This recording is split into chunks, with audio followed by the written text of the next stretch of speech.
Akses jembatan penghubung di Desa Lawang, Kecamatan Pedada, Kabupaten Biren, hingga saat ini belum bisa dilintasi untuk beraktivitas. Warga harus menyeberang melewati sungai dengan berjalan kaki. Selain itu, warga yang bertani kesulitan membawa hasil kebun mereka seperti jagung, pisang, dan sejumlah tanaman lainnya untuk diperjualbelikan ke pasar. Suryadi, salah satu petani, mengatakan semua aktivitas warga lumpuh total setelah putusnya jembatan Desa Lawang menuju Desa Hagu. Dan darurat sangat dibutuhkan oleh masyarakat Kampung Hagu dan Lawang.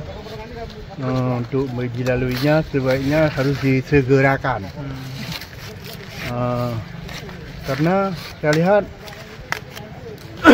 sangat banyak barang yang dibawa harus melalui aliran sungai kecil. Tadi jagung, ada juga pisang, yang punya sawit ada juga.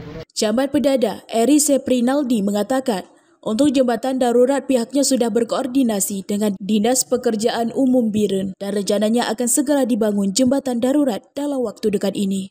Memang kan kalau untuk melalui yang seperti ini mungkin tidak memungkinkan. Jadi mungkin kan kita mohon dispensasi juga kepada Dinas Pendidikan terkait dengan pembelajaran untuk anak-anak sekolah ini.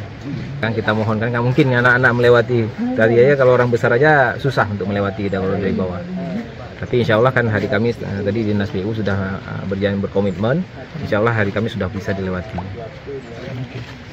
Ya Pak, untuk akses kesehatan sendiri Pak, misalkan ada warga yang sakit, gimana ini dari? Kalau untuk sementara kayak seperti kemarin memang harus melalui dari bawah ini. Karena kemarin kan ada yang harus cuci darah masyarakat kita, dari bawah mereka. Dan alhamdulillah kan kemarin posisi airnya memang nggak deras dan bisa dilewati dengan jalan kaki. Kalau untuk yang masalah kesehatan lainnya memang Bidan Desa ada standby di Poskesdes.